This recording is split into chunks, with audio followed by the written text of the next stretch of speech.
Ayer era un día que había que tener señalado en el calendario, en rojo, porque ayer era el día donde fueron a declarar Estefanía Can, Julia la terapeuta, los excursionistas y las hermanas de Jonathan Andic. Ayer, otra vez, el juzgado de Martorell se llenó de gente, se llenó de periodistas. Estuvieron emitiendo en directo desde el mismo juzgado. Yo no pude estar, porque ya os he comentado que ayer me fue imposible, pero me he estado informando de todo. Estuvo Maika Navarro allí presente.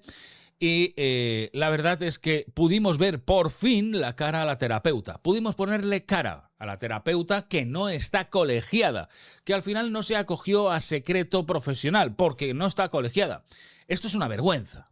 Es una vergüenza que millonarios, como es el caso de la familia Andic, le paguen a una señora que no está colegiada, por consiguiente no es una profesional en España, y que esta persona tenga las santas narices de jugar con la justicia hasta el último momento en decir que ella, por secreto profesional, no iba a declarar. Esto es una auténtica vergüenza, pero pudimos verle la cara, por fin. Y pudimos ver también a Estefanía Canut. Vámonos a ver lo que os quiero enseñar al principio, que es un poco resumen de todo lo que ocurrió ayer en las puertas de Martorell, de los juzgados de Martorell, y continuamos con todo lo que os tenemos que ir relatando. Que ya os digo, que la información es muchísima. Comparto la pantalla y lo vemos juntos. Esto es lo que ocurrió en los juzgados de Martorell. El resumen. Semana crucial en el caso Andic. La mujer de Isaac Andic embolsa los 27 millones de euros pactados tras su muerte. Hoy 4 declaraciones clave y en el foco la terapeuta de los Andic. Terapias de confrontación, mensajes alarmantes y la presión por una herencia en vida. No me extraña que pensaras que era capaz hasta de matarte. Hoy el entorno de los Andic en el juzgado. ¿Tuvo alguna implicación, Julia, la terapeuta de los Andic en el presunto homicidio del magnate? Es la duda, una de tantas, que intenta despejar la jueza del caso. Por ello, hoy testifica en su tribunal. Esto que publica La Vanguardia, interesante. La psicoanalista habría amenazado a Isaac Andic con dejar la terapia si no avanzaba dinero a Jonathan, unos 40 millones de euros para que él pudiera avanzar y poner en marcha otros negocios. Habría insistido en que el dueño de Mango le diera su herencia en vida y recordemos que también habría sido ella la que recomendó el paseo por Montserrat como parte de esa terapia. Páralo, Polo, aquí, porque esto es importantísimo, muy importante lo que ya de entrada nos están diciendo. Solicitó 40 millones de euros a Isaac Andic para continuar con la terapia, si no la dejaba. Esos 40 millones de euros eran para Jonathan. O sea, es tremendo. Además, en cierta manera, obligó a tener que realizar la herencia en vida. Y además, fue quien aconsejó ese viajecito a Montserrat, esa ruta.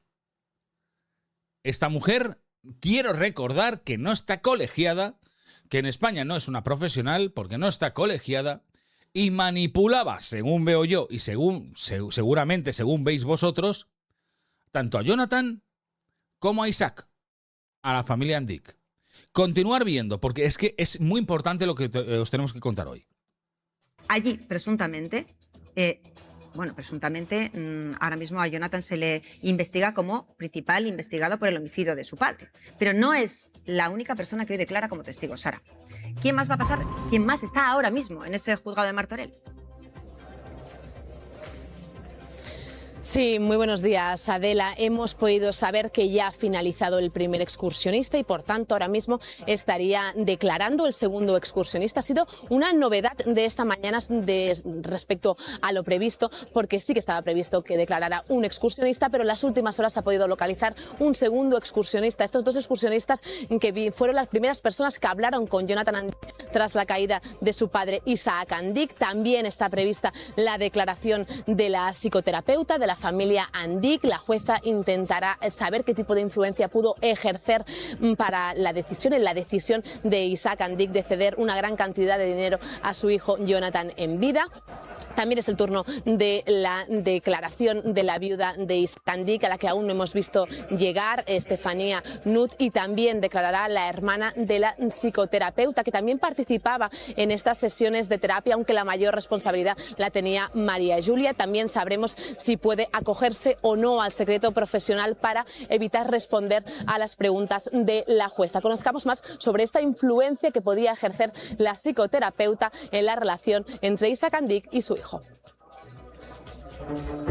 Es mencionada en todos los escritos. La terapeuta trataba a ambos y al conjunto de la familia. La mujer que mejor conocía la relación entre padre e hijo, marcada principalmente por desacuerdos económicos. El motivo principal de dicha mala relación es la obsesión que el señor Jonathan Andic tenía por el dinero. De hecho, el primogénito del fundador de Mango le habría pedido parte de la herencia en vida y es aquí donde la terapeuta habría mediado. Andic se vio obligado a aceptar, propiciado por la psicóloga, la cual incita a dicha decisión al señor Isaac Andic. En el foco también estarían mensajes como estos. He recordado algunas discusiones donde no me extraña que pensaras que era capaz de matarte. Empiezo a estar más tranquilo de que ya no me matarás. O mensajes de Jonathan a la terapeuta en los que manifestaba sentir odio, rencor, ideas de muerte, que la figura de su padre deje de existir de pensamiento o en vida. Eso sí, la defensa de Andic matiza que son todo conversaciones condicionadas por una terapia. Matar al padre dentro de la terapia. Lo recoge también el recurso de apelación. Se potencia por la terapeuta cierta confrontación de acción y reacción. La investigación sigue su curso. Pero la jueza encargada del caso va más allá y abre la puerta a investigar a María Julia, la terapeuta de los Andic, por una posible influencia de los hechos. Pero ¿podría estar vinculada en la muerte del fundador de Mango? El equipo de la defensa descarta esta teoría. Están analizando los WhatsApps terapéuticos de una familia para acusar a un señor que, repito, desde el minuto 1 viene diciendo lo mismo. Hoy la terapeuta declara junto a otras 3 personas más, las primeras de una lista de 10 nuevos testigos llamados a declarar por la jueza. Bueno, a la espera de que trascienda o no qué ha declarado ante la jueza, sabemos que hay... Páralo aquí. Atención a lo que ya nos están empezando a descubrir. Que la terapeuta, Julia, estaba manipulando a la familia. Manipulaba a la familia. Con lo que, si esto continúa adelante, si después de estas declaraciones en el juzgado continúa adelante y continúa hasta juicio, o sea, si no queda absuelto Jonathan, atención que no también aparezca como acusada Julia, como la que mueve los hilos. En menudo marrón se ha metido esta persona, que vuelvo a hablar y vuelvo a contar, que no está colegiada. En menudo marrón se descubre que ha pedido dinero a la familia, a Isaac, para continuar con la terapia. Si no la dejaba. 40 millones de euros, casi nada. Se sabe también ahora mismo que Julia fue la que obligó a Isaac a darle parte de la herencia en vida a Jonathan. Obligó. Y fue la que preparó el famoso viaje, el famoso paseo por la montaña de Montserrat. Atención, que no acabe también como imputada Julia, que vuelvo a repetir, ayer por fin le pudimos ver la cara. La cosa está cogiendo un colorcito bastante oscuro. No sé cómo acabará todo esto, pero está cogiendo unos colores bastante oscuritos, tirando a color mierda. Madre mía, continuemos. Muchas incógnitas en torno a Julia, algunas pocas certezas, Mónica, que vamos a analizar ahora. Para empezar, ¿qué has podido investigar? ¿Qué sabemos de ella? Bueno, lo que sabemos de ella es que es una mujer que además acabamos de revelar su imagen porque era una mujer misteriosa, la psicoterapeuta, una mujer de origen ecuatoriano-alemán que reside en nuestro país desde hace varios años, sobre todo en Barcelona, y una mujer que se dedica a las terapias que ahora contaremos, de hecho. Claro, pero ¿está colegiada? Al menos. Claro, mira, nuestra compañera Ana Villarrubia, nuestra psicóloga de cabecera, nos confirma afirmaba que no está colegiada en ningún colegio de psicólogos, en este caso de España. Hay que decir que la denominan coach, psicoanalista, psicóloga, gurú. Y yo he encontrado en una página del año 2004, concretamente en una página de Islas Baleares, de un centro de salud, que la denominaban como prestigiosa médico, curiosamente. Pero realmente no hay un perfil público, no hay redes sociales, no hay una página web donde localizarla. Nadie sabe quién es, menos la imagen que acabamos de ver ahora mismo entrando en el juzgado de Martorell. Claro que si alguien quisiera contratarla, no le sería fácil encontrarla, porque ¿quiénes son sus clientes habituales? Pues personas como la familia Andic, personas de alto poder adquisitivo, pertenecientes a la alta sociedad o burguesía catalana, directivos incluso. ¿Y cómo se contactaría? Por recomendaciones, es decir, de boca a boca. ¿Y qué ocurre? Que claro, son personas con mucho poder adquisitivo y por lo tanto no estaría, digamos, el cliente no tendría suficiente. Personas como nosotros, por ejemplo, con un sueldo medio no tendríamos posibilidad de poder acceder a eso. ¿Cuál es? Además, cobraba una barbaridad esta señora. Cobraba una barbaridad, o cobra una barbaridad, sin estar colegiada. Y las altas familias, las familias muy pudientes, de mucha pasta, decidían contratarla sin que estuviese colegiada. Una persona que, pues, que podría decirte cualquier barbaridad y tú la sigues porque, claro, es una gurú. Es una manipuladora, entendemos, ¿no? Presuntamente es una manipuladora esta señora. Continuemos escuchando. ¿Su especialidad únicamente terapias familiares? Está especializada en conflictos familiares como el caso Andic, pero también en terapias, en este caso de mediación, también con niños y terapias incluso, en este caso, de desarrollo infantil. Pues este es el perfil de Julia, esta psicoterapeuta o médico, según la mencionan efectivamente, en algunos registros. Siguiendo estas fiscales, allí en Martorell está Neus Sala, periodista, creadora del podcast Correspondencia Criminal de RN Audio. Neus, ¿qué tal? Muy buenas. Muy buenas. Siguiendo esas testificales, ya hemos hablado de esos excursionistas que habían pasado por allí, pero nos estábamos centrando también en la información que se ha publicado hoy de la terapeuta que habría amenazado a Isaac Andic con dejar la terapia si no avanzaba dinero a Jonathan. Sí, esto sorprende muchísimo a los Mossos y a la fiscal. ¿Por qué? Porque esto pasa en el 2023. Jonathan tiene la intención, parece ser, según publica La Vanguardia y aparece en el sumario, de iniciar un proyecto propio, y la psicóloga, la presunta psicóloga, porque sabemos que no está colegiada, María Julia, le insiste a Isaac Andic de manera reiterada que le dé este dinero, esta cantidad, para que mejoren estas relaciones y puedan rehacer y recomponer la estructura familiar. Es tal su insistencia que llega a amenazarle con abandonar la terapia si no cedía a las presiones del hijo, que efectivamente parece ser que Isaac sí que cede. Hay un momento en el que incluso llega a pedir ayuda a un psiquiatra, un prestigioso psiquiatra, este sí titulado de Barcelona, con el que había tenido contacto en una ocasión, para que se reúna con el padre y el hijo. Este psiquiatra hace una sola reunión y este psiquiatra vendrá aquí a declarar también el viernes.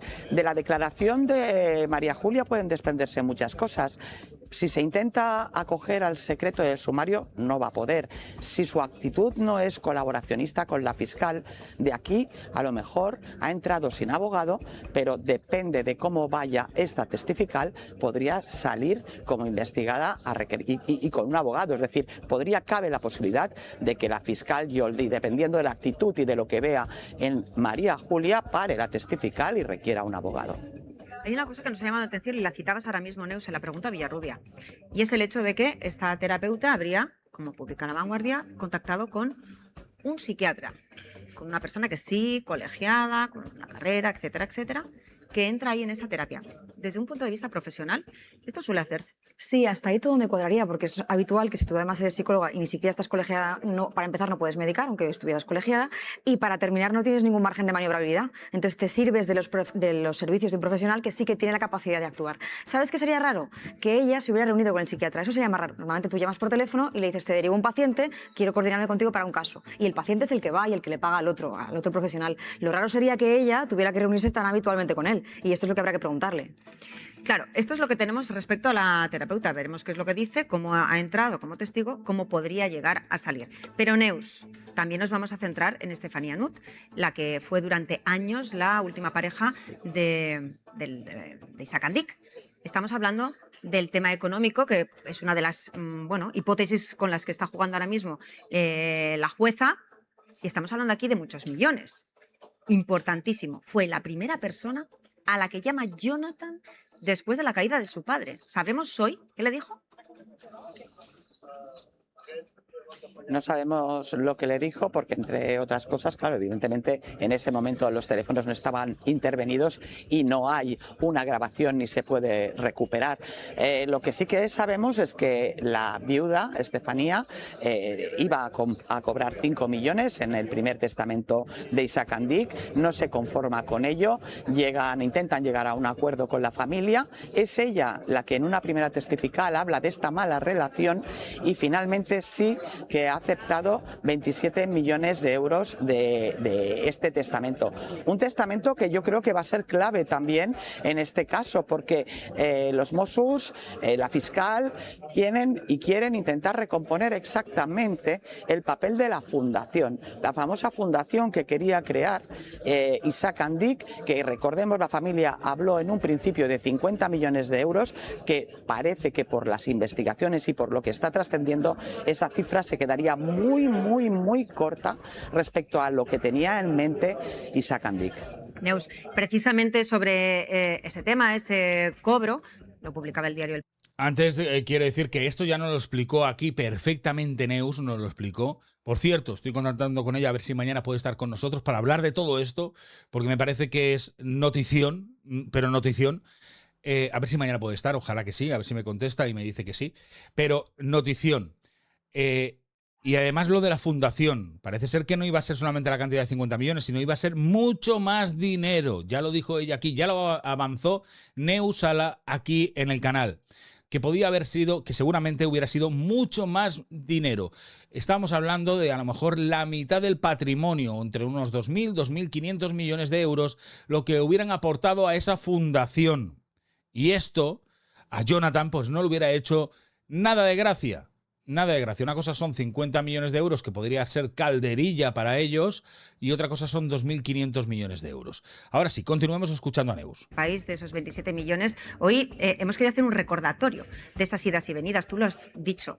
2 veces testificó Estefanía Nut en su momento, diciendo y recalcando la presunta mala relación entre padre e hijo.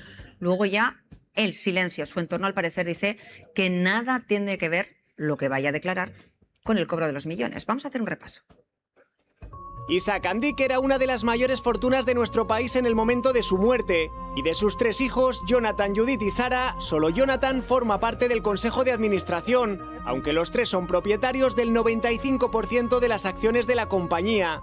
La última pareja de Isaac es Estefanía Nut, una golfista de éxito que en el año 1995 llega a ganar el Open femenino de Singapur. Así hablaba de su pasión en sus inicios en este deporte. Fui a jugar más que nada como una experiencia y me hacía mucha ilusión ir a ver qué tal era el nivel y me coloqué primera. Y tras años de relación con Isaac, luego supimos que no estaba de acuerdo con la herencia que le correspondía. Estefanía dirige una patrimonial con activos valorados en 42 millones de euros y casi 1 millón de beneficios durante el 2024. Personas cercanas a Andic explican que el empresario le pide a su hijo que asuma la presidencia de la sociedad patrimonial familiar, Puntaná, que tiene un valor de más de 4.000 millones. El dinero está en el eje de todo, porque veíamos que la herencia estaba perfectísimamente repartida, pero la aparición de esta fundación lo hace saltar todo. Cuando Isaac pierde la vida en el Parque Natural de Montserrat, la primera llamada de su hijo es a Estefanía. Mantenían un trato correcto, pero a partir de este momento su relación cambia. La pareja del fallecido recurre al reparto de la herencia y reclama 70 millones. Tras una dura negociación, finalmente la herencia para Estefanía Kunz es de 30 millones de euros. Una herencia que rompe la relación por completo. A partir de este momento, Jonathan, Judith y Sara, única y exclusivamente, hablan con Estefanía a través de sus abogados. Insistimos, a esta hora muy pendientes de lo que ocurre en los juzgados de Martorell, pero me hacía un apunte muy interesante la abogada Silvia Córdoba sobre cómo entró la terapeuta ¿y si saliera como investigada? Claro, no Ahí olvidemos está. que está citada como testigo, pero si en la mente de la fiscal está imputarla el delito, algún tipo de delito, alguna complicidad, por ejemplo, pues interrumpiría automáticamente esa declaración, se le citaría para otro día, tendría derecho a comparecer esta vez con letrado, con abogado, y tendría derecho a acogerse a su derecho a no declarar como investigada, con lo cual no beneficiaría la investigación. Como testigo está obligada a declarar porque no está colegiada, como ya se ha dicho, pero como investigada no tendría por qué hacerlo. Páralo aquí, Pablo, un momento. Porque esto es lo que nosotros estábamos relatando. O sea, ojo que no vaya a acabar como investigada y como imputada. Entendamos, no ayer, porque ayer no sucedió, no ocurrió, pero puede ser en las próximas horas, en los próximos días. Porque ayer, que si le hubieran dicho, para aquí un momento, Julia, para aquí, porque ahora mismo eres imputada. Entonces, ¿qué pasa? Que Julia hubiera tenido que llamar a su abogado y tal, y se hubiera interrumpido todo y se hubiera citado para otro momento. Entonces, es mejor tomarle declaración ahora, como testigo, toma la declaración, y la jueza y la fiscal, ¿qué piensen? Y a lo mejor en las próximas horas aparece la gran sorpresa, que no solamente está acusado Jonathan, sino que también estaría acusada Julia. Ojo que, vuelvo a repetir, empieza a coger un colorcito, esto bastante oscuro, bastante oscurito. Y respecto a los 27 millones de Estefanía Nut, que los haya recibido antes de declarar, para mí esto es bastante llamativo. Continuamos escuchando. Totalmente de acuerdo, aunque a mí, aparte de esta figura, la más misteriosa, la de la terapeuta, también me parece Perdona, muy ¿y la importante. hermana? La hermana de la terapeuta también. Bueno, pero la hermana tiene un papel más reducido, ¿no? Es decir, a la que acusan y de la que sospecha la juez es de la misteriosa terapeuta. Y la viuda yo creo que tiene también otro papel decisivo, y es el asunto de por qué le llama a ella la primera, eso lo tienen que explicar. Bueno, pues bien, nos dicen fuentes de la familia que lo que le llama es por pura desesperación, porque Jonathan no sabe qué hacer. Y esto ya lo voy a añadir yo. No sabe qué hacer porque es que no es que esté muy capacitado para resolver algunas situaciones. Es decir, que ha crecido toda su vida, no me estoy metiendo con él, a la sombra de su padre. Que así lo dicen en las conversaciones, estas que hemos visto entre ellos, que ha crecido a la sombra de su padre y a su padre lo tiene como una persona decisiva en su vida y muy controladora y a la vez como muy echada para adelante. Entonces, por eso llama a su viuda antes que a emergencias. Esa es la explicación que deberían dar hoy en el juzgado y es lo que nos transmite la familia. Juzgado, el de que estamos muy pendientes en Martorell, pero también nos vamos con esa última hora a Madrid, Miriam. Nuevo atraco a punta de pistola en una joyería de Pinto. Así han actuado. Bueno, dejamos aquí y vamos a ver si siguen hablando un poquito más del tema, porque ya os digo que no. Importante, todo lo que hemos ido escuchando, todo lo que hemos ido relatando. Fueron a declarar. ¿Quién es? Julia. Por fin le pudimos ver la cara. Estefanía. Las hermanas y los excursionistas que estuvieron por allí. Para más noticias, aquí lo tenéis, para poder verle la cara perfectamente. Los senderistas que encontraron a Jonathan Andic tras la caída de su padre afirman que estaba en estado de shock. Los primeros testigos del caso de la muerte del fundador de Mango, entre ellos la terapeuta familiar, comparecen ante la jueza de Martorell. Aquí podéis verle ya, por fin, aunque iba con gafas, le iban llamando María Julia, y ella no hacía ni caso. Pero aquí la podéis ver, la que no está colegiada y ejerce como psicóloga. Las primeras personas que vieron a Jonathan Andic tras la muerte de su padre el 14 de diciembre del 2024 en un sendero de la montaña Montserrat han explicado a la jueza que encontraron al hijo del fundador de Mango afectado, bloqueado y en estado de shock. Así lo ha ratificado este martes ante la jueza de Martorell, que investiga el caso los dos senderistas que auxiliaron a Jonathan Andic pocos minutos después de la caída que costó la vida de su padre, y que la magistrada sospecha que pudo ser accidental, si no provocada por el primogénito. Hasta ahora, el caso ha discurrido como una investigación policial que la defensa pudo conocer solo después que se levantara el secreto del caso, así como un cruento juicio paralelo en los medios de comunicación. El perito y detective privado de Andic, Francisco Marco, ha lanzado en los platós duras acusaciones contra el sargento de los Mossos d'Esquadra al frente de las pesquisas en una estrategia de defensa agresiva poco habitual. Ya nos va sonando ese tipo de defensa, de acusar a la policía. Con los primeros testigos que comparecen ante la jueza, la investigación judicial por la muerte del fundador de Mango, entre este martes entra este martes en una nueva fase, pues ha sido la primera oportunidad de la defensa de Jonathan Andic de preguntar oficialmente a las personas que algo pueden aportar al contexto en el que se produjeron los hechos. En el caso de los dos senderistas, la defensa ha hecho hincapié que los Mossos d'Esquadra no los interrogaron durante sus pesquisas, pese a que Jonathan Andic tenía el teléfono de uno de ellos. Según fuentes jurídicas, además de contar el estado en que se encontraba Andic tras la caída, también han dado su opinión sobre el camino donde sucedieron los hechos, que recorren una vez al año, han indicado.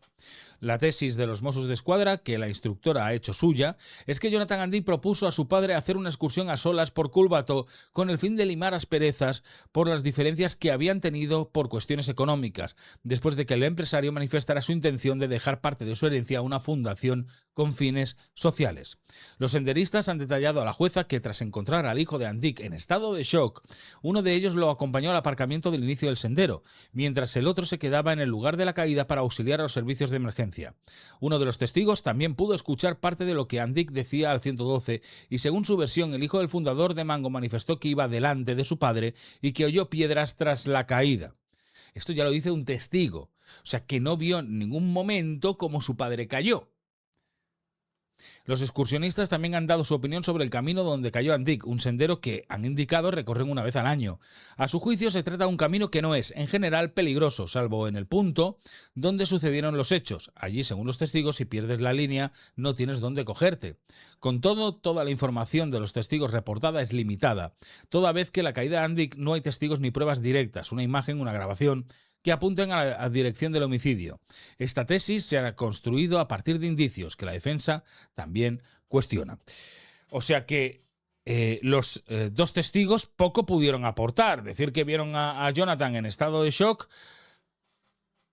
que ha sido así, lo vieron en estado de shock, y decir que escucharon esa primera conversación con el 112. Poco más pudieron aportar los dos testigos, los dos excursionistas. Que por cierto, que Jonathan tenía el teléfono de uno de ellos. Jonathan tenía el teléfono de uno de ellos. Vamos a ver lo siguiente. Es a Maika Navarro, que nos explica cómo ha sido la declaración casi de 3 horas de la terapeuta, de Julia. Escuchémosla y saquemos conclusiones. Dale, Paul.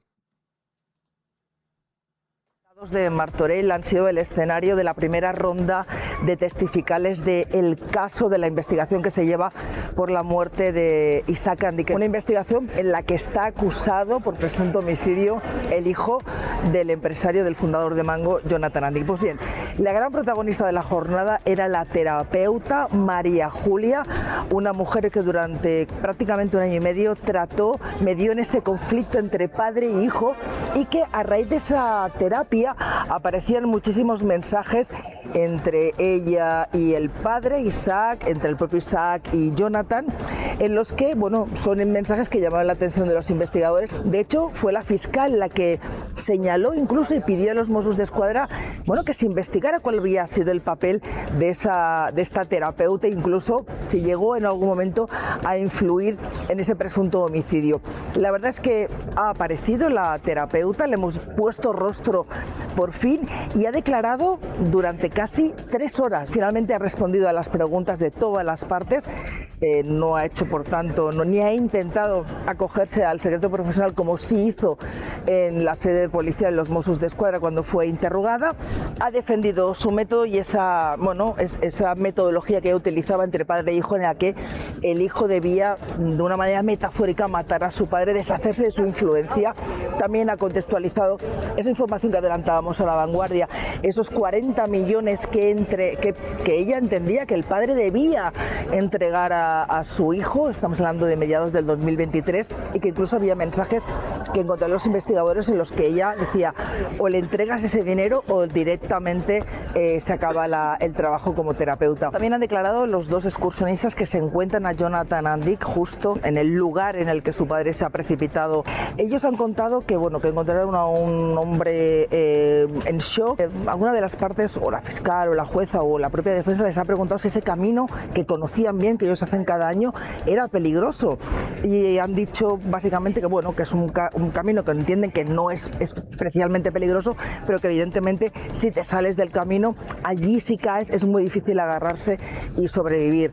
Era importante esos excursionistas porque en su momento no aparecen en el atestado, y la defensa afeó mucho a los investigadores asegurando que había sido, bueno, que su no identificación había sido voluntaria, porque entendían que lo que contaban y que lo que contaron, que lo que vieron al llegar, bueno, pues beneficiaba a Jonathan Andy, porque vieron eso, a un hombre pues eso, en shock casi 20 minutos después de que, bueno, de perder a su padre en eso que él siempre aseguraba desde el primer momento que fue una caída. Muy buena Maika Navarro haciéndonos el resumen perfecto de todo esto. Luego entraremos en lo de los 40 millones. Pero la terapeuta, vamos a ver las imágenes. Más imágenes de la terapeuta, porque ahora ya sí le podemos poner cara. Atención.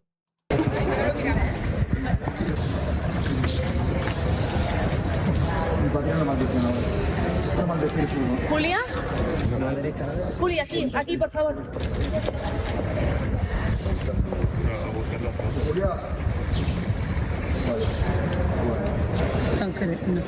Hola, disculpa.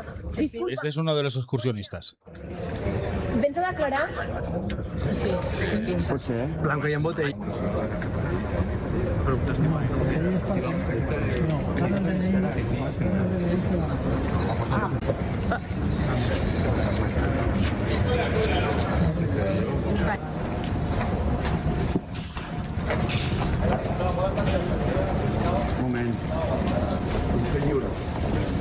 Los abogados de Jonathan.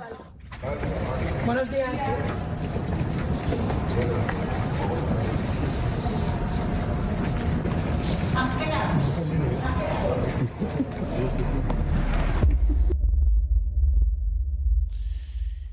Muy bueno.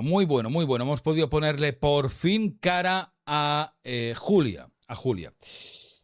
Lo que os comento, esto fue lo que ocurrió ayer. Pasaron por allí Estefanía, pasó por allí Julia, pasó por allí los excursionistas, y ha salido muchas cosas alrededor de todo esto.